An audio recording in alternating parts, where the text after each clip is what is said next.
Hi everyone, hope you're all doing good. Right, okay, so this is the fifth round draw for the 25th edition of the Tapology Lucky Bastard Game. Sorry, you're gonna excuse me, I've still got a pretty weak voice, but and a cough, but eh, good enough to ramble for a bit. I'm sure you'll all be pleased to hear that. Anyway, in the fifth round here, we've got five people left. Uh, just go through those names quickly for you, just to remind ourselves who's still in this.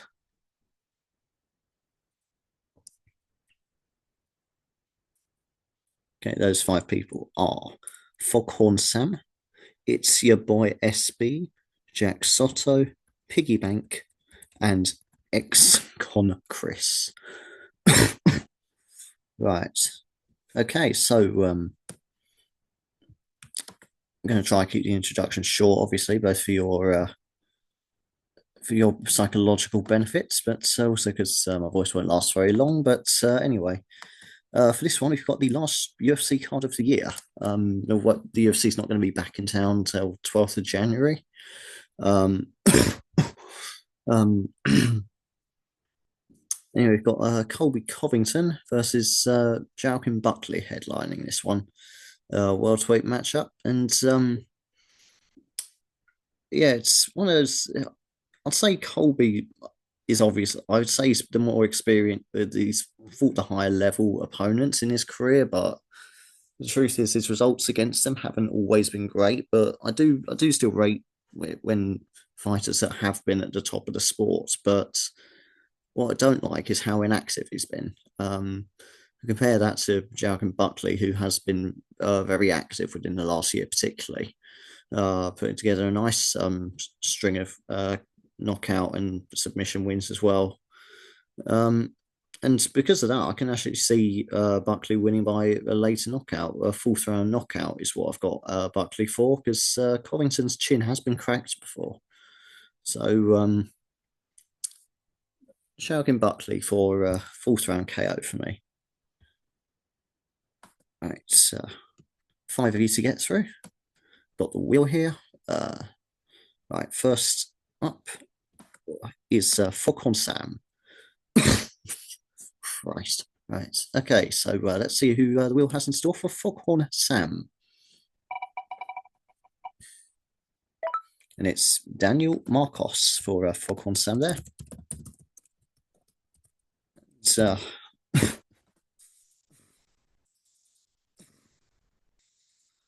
it's, in my opinion, quite a good pick, that one. I've gone by third round knockout.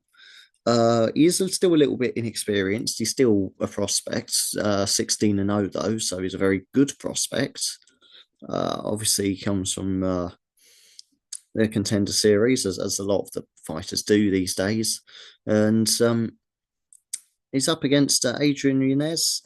He's a very durable fighter, but he has been stopped before. He has been knocked out a couple of times, and Daniel Marcos shown so far he has got good knockout power. So I think it's not impossible for Yanez to go the distance, but I can see Marcos also getting a later knockout. So third round knockout there for Daniel Marcos, and possibly a spot in the sixth round for Falcon Sam. Which, by the way, if we do make it to the sixth round, that is only the second time that would have ever happened in this game's history. The only other time it's gone to the sixth round was in the 18th edition.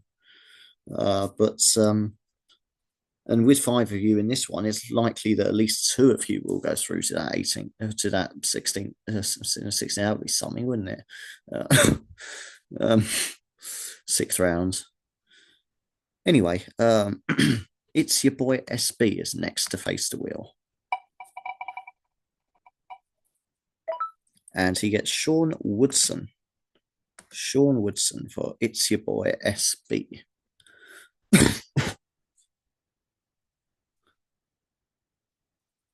Must have given this cough to my computer because now that's all frozen up.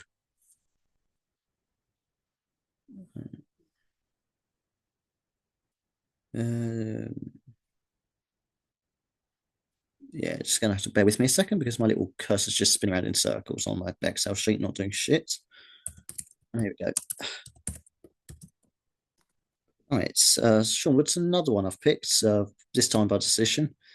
Is again, it's one of these fights. I'm not necessarily overly confident in him as a fighter because he's still inexperienced. He's still fairly new to the game. 12 wins, one loss, one draw, but I do still fancy him over his opponents. Just I got more confident in Sean Woodson than I do in Fernando Padilla, who's actually got more fights under his name, 16 and 5, but and he's had a sort of a bit of an average start. I think he's 2-1 in the UFC, so not too bad, but nothing that's really set the world alight. And yeah, it's just from what I've seen of these two so far, I think Sean Woodson just looks the more well-rounded. He's got the and it feels more he feels more comfortable going the distance into the third round, and he performs better in the later rounds of the two, in my opinion. So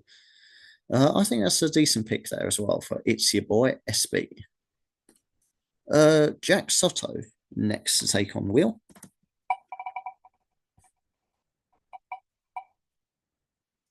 And he gets Felipe Lima. Felipe Lima there for Jack Soto.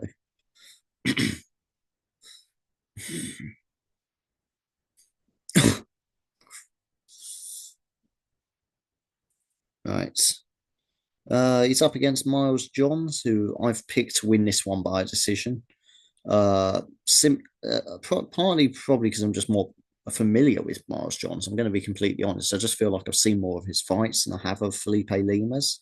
So I'm probably so with a mix of more UFC experience and again uh, often goes the distance as well, which I do like to see in a fighter. It shows they can manage their stamina, which is a thing a lot of fighters struggle with. So, which is surprising given how the sport's evolved, but it is still a problem for a lot of fighters. Not helped by some of the weight cuts some of these people attempt. But Felipe Lima, it's a decent opponent. He's not. I fancy Miles Johns, but this is not a. This is not a banker by any means. He's Felipe Lima's in with a chance. We've got some nice.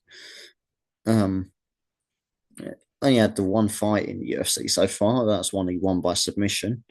Also fought in Octagon as well, which sort of travels all over Europe. I'm not even 100%. I think they're Czech Republic originally, but they travel all over Europe. A Fight Club Rush, which is I'd say that's the biggest Nordic fight promotion going. So again, he's got some good regional experience now. I think about it actually. I might have written him off a little bit too early, maybe. And Brave as well, but it's a 50-50, and I've gone with Miles Johns, but it's Jack Soto's certainly still within a shout. Okay, Piggy Bank, fourth up. Let's see what the wheel's got in store for the piggy. Well, there we go. I wasn't expecting that given how few people there are on the card, but we have a double up. We have Daniel Marcos. There we go. It's Piggy Bank as well as Foghorn Sam have got Daniel Marcos, which again, as I've said earlier, is fighter I'm confident in. Let's see if they can really make themselves into an. They already are an exciting prospect, but I mean, like take it to the next level. A win over Adrian Inez, that would be a very good bullet point on their record. That would easily be the best win of their career so far. So, got a point to prove. Got the KO power. Is he a little bit too green though? That's the only thing. But overall, a good pick there. And finally, we've got ex-con Chris. Let's see what the wheel it's got for ex-con Chris.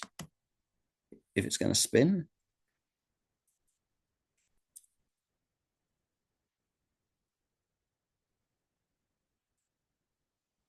The little blue cursor thingy's loading. There we go.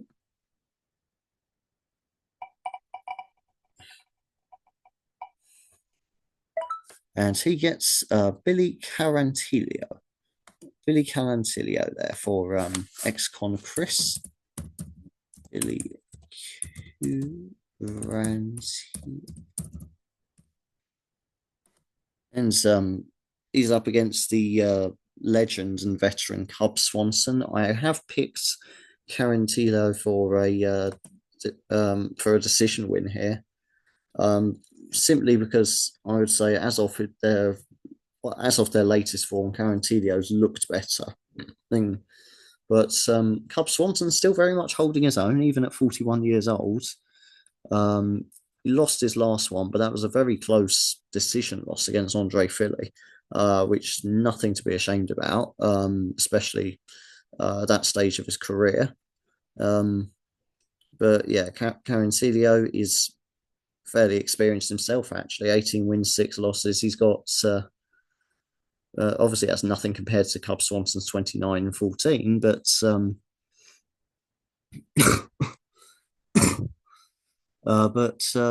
still enough that he should be able to at least outwork the veteran, get cruise to a decision win. But that should be a competitive fight anyway. A very worthy co-main event. Okay, so that concludes the draw for the fifth round of the 25th edition of the Lucky Bastard game. That's right. Hope you can all see my screen now. Just run through those names one more time. Foghorn Sam with Daniel Marcos, as is Piggybank. It's your boy SB with Sean Woodson, Jack Soto with Felipe Lima, and ex-Conquerors with Billy Carantillo. Right, so that concludes the fifth round draw. And to be honest, I think easily at least 2, 3, maybe 4 of you are getting through. So I'm expecting there to be a 6th round for only the 2nd time in this game's history. So if we do, we'll be waiting until January the 12th for that one, because that's the next card after this. That's a whole month away, just under a month away. Obviously, the main game will still carry on into the new year in that case. Or of course, obviously, if we all do get eliminated, well then, then fair enough. The game's over. Or if there is only one winner left, that person wins and the game's still over. But I reckon it's more likely that the game will carry on for at least one more round. So yeah, we'll just be waiting till January for that one. What I might do though is last year there was a big boxing card just before Christmas called the Day of Reckoning. It started. I can't. Yeah, everyone is a real who's who of heavyweight boxing. But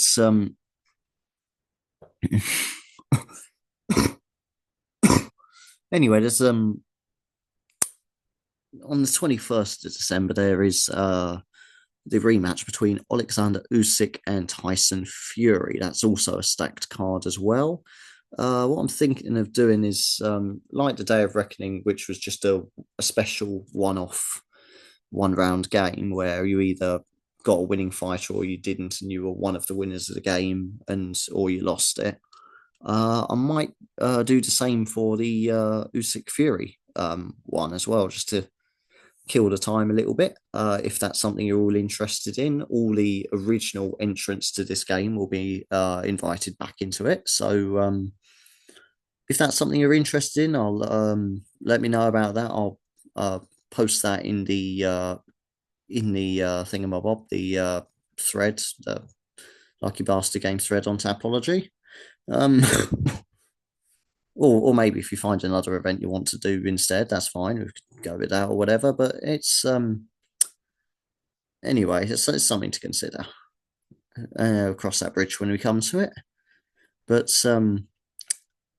Now, all it leaves me to say is good luck to all of the five lucky bastards remaining. Good luck with all your picks on Tapology, especially good luck if you got any bets on this card. And, well, have a very Merry Christmas, all of you, if you celebrate, and a Happy New Year too. But until then, so long for now.